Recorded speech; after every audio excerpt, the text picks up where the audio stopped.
ألف لام را كتاب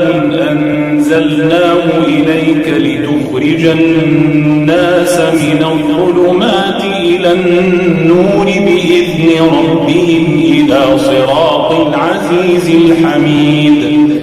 الله الذي له ما في السماوات وما في الأرض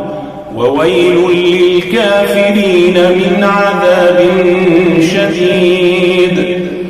الذين يستحبون الحياة الدنيا على الآخرة ويصدون عن سبيل الله ويبغونها عوجا أولئك في ضلال بعيد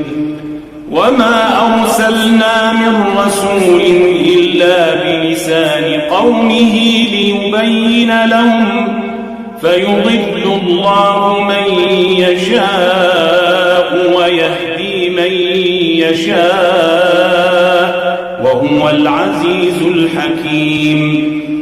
ولقد أرسلنا موسى بآياتنا أن أخرج قومك من الظلمات إلى النور وذكرهم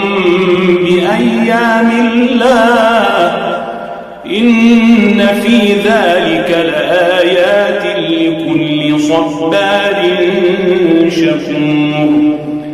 وإذ قال موسى لقومه اذكروا نعمة الله عليكم إذ أنجاكم من آل فرعون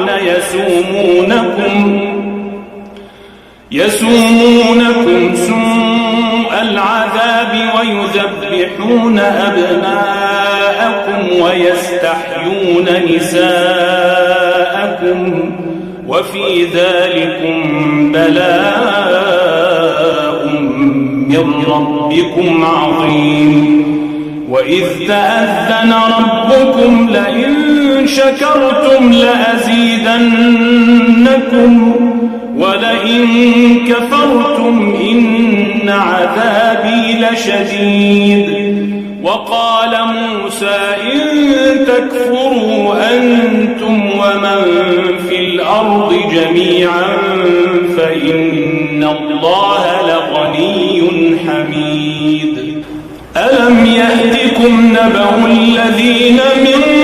قبلكم قوم نوح وعاد وثمود والذين من بعدهم لا يعلمهم إلا الله جاءتهم رسلهم بالبينات فردوا أيديهم في أفواههم وقالوا إنا كفرنا بما أرسلتم به وإنا لفي شك مما تدعوننا إليه مريب قالت رسلهم أفي الله شك فاطر السماوات والأرض يدعوكم ليغفر لكم من ذنوبكم ويؤخركم إلى أجل مسمى قالوا إن أنتم إلا بشر مثلنا تريدون أن تصدونا عما كان يعبد آباؤنا فأتونا بسلطان مبين قالت لهم رسلهم إن نحن إلا بشر مثلكم ولكن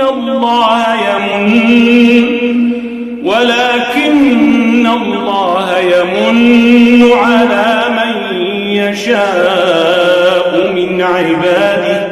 وما كان لنا أن نأتيكم بسلطان إلا بإذن الله وعلى الله فليتوكل المؤمنون